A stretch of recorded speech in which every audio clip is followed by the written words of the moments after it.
দিনের বাছাই করা খবর নিয়ে হেডলাইন্স কলকাতা। নমস্কার, আমি সিঞ্জিনী। সারা দিনের বাছাই করা খবর নিয়ে আপনারা দেখছেন হেডলাইন্স কলকাতা। কলকাতায় ইসকনের রথে গোলযোগ, ক্রেনের সাহায্যে মাসির বাড়ি গেলেন জগন্নাথ।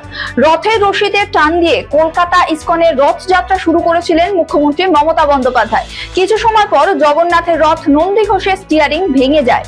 অনেক চেষ্টার পরেও ভাঙা স্টিয়ারিং দিয়ে রথ চালানো সম্ভব না হলে ক্রেনের সাহায্যে রথ নিয়ে যাওয়া হয় পার্ক স্ট্রিট সংলগ্ন ময়দান এলাকায় তৈরি জগন্নাথের মাসির বাড়িতে। রাজ্যে উপাচার্য নিয়োগের জন্য সার্চ কমিটি গড়ে দিল সুপ্রিম কোর্ট। উপাচার্য নিয়োগের জন্য মুখ্যমন্ত্রীকে 3 জনের নাম পাঠাবে সার্চ কমিটি। 3 জনের মধ্যে একজনের নাম চূড়ান্ত করে আচার্যকে পাঠাবেন মুখ্যমন্ত্রী। সংশ্লিষ্ট ব্যক্তিকে উপাচার্য হিসেবে নিয়োগ করবেন রাজ্যপাল। রাজ্যপাল পদকে কলঙ্কিত করার দায়ে 2 পুলিশ কর্তার বিরুদ্ধে ব্যবস্থায় অমিত শাহের মন্তব্য। রাজ্যপালের পদকে কলঙ্কিত করার অভিযোগ উঠেছে কলকাতার পুলিশ কমিশনার বিনীত গোয়েল এবং ডেপুটি পুলিশ কমিশনার ইন্দিরা মুখোপাধ্যায়ের বিরুদ্ধে। অভিযোগ, রাজ্যপাল বোসের বিরুদ্ধে গুজব ছড়ানো এবং সেই গুজবে উৎসাহ প্রদানের মাধ্যমে তারা রাজ্যপালের পদকে কলঙ্কিত করেছেন।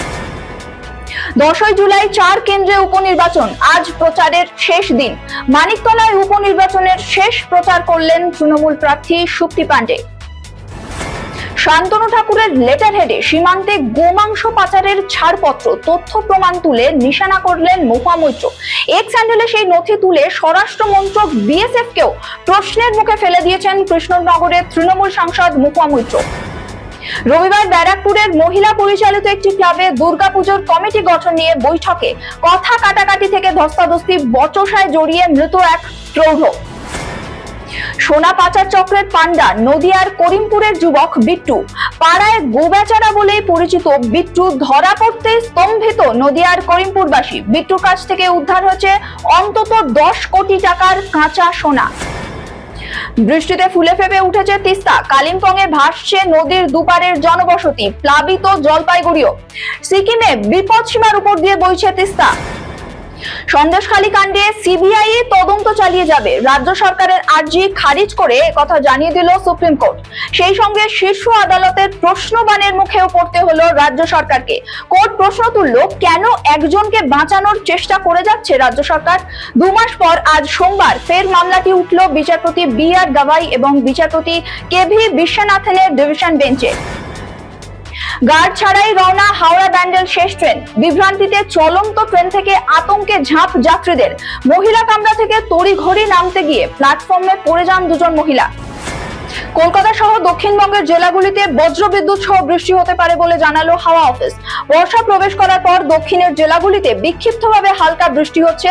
এখনই ভারী বৃষ্টির সম্ভাবনা নেই দক্ষিণবঙ্গে, তবে বজ্রবিদ্যুৎ সহ বিক্ষিপ্ত বৃষ্টি চলবে। জিও এয়ারটেল ভিআই এর ঘাড়ে নিঃশ্বাস ফেলছে বিএসএনএল। 100 টাকার আশেপাশে 1 মাসের ভ্যালিডিটি। জিও এয়ারটেল ভিআই এর হাঁটু কাঁপানো প্ল্যান নিয়ে হাজির বিএসএনএল। শেয়ারে লগ্নির ফাঁদে নিঃস্ব নৌসেনা কর্তা, প্রতারণার দায়ে গ্রেফতার বিশ্ববিদ্যালয়ের ছাত্রী। এই চক্রের আরো 2 মাথাকে পুলিশ গ্রেফতার করেছে। শেয়ার বাজারে লগ্নি করলে বিপুল টাকা ফেরত দেওয়ার টোপ, সেই ফাঁদে পা দিয়ে প্রায় 34 লক্ষ টাকা খোয়ালেন অবসরপ্রাপ্ত এক মহিলা নৌসেনা কর্তা। এই অভিযোগে লালবাজারে গোয়েন্দাদের হাতে ধরা পড়ল একটি চক্র, যার পান্না বিশ্ববিদ্যালয়ের এক ছাত্রী। ধৃত 3 জনের নাম গঙ্গারাম সাউ, সৃষ্টি মণ্ডল ও অমিত সরকার। পুরীতে রথযাত্রার লোকারণ্যে দম বন্ধ হয়ে মৃত্যু পুণ্যার্থীর।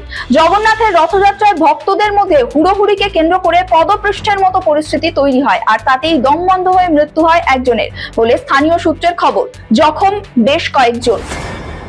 আপনারা এতক্ষণ দেখছিলেন সারা দিনের বাছাই করা খবর নিয়ে হেডলাইন্স কলকাতা।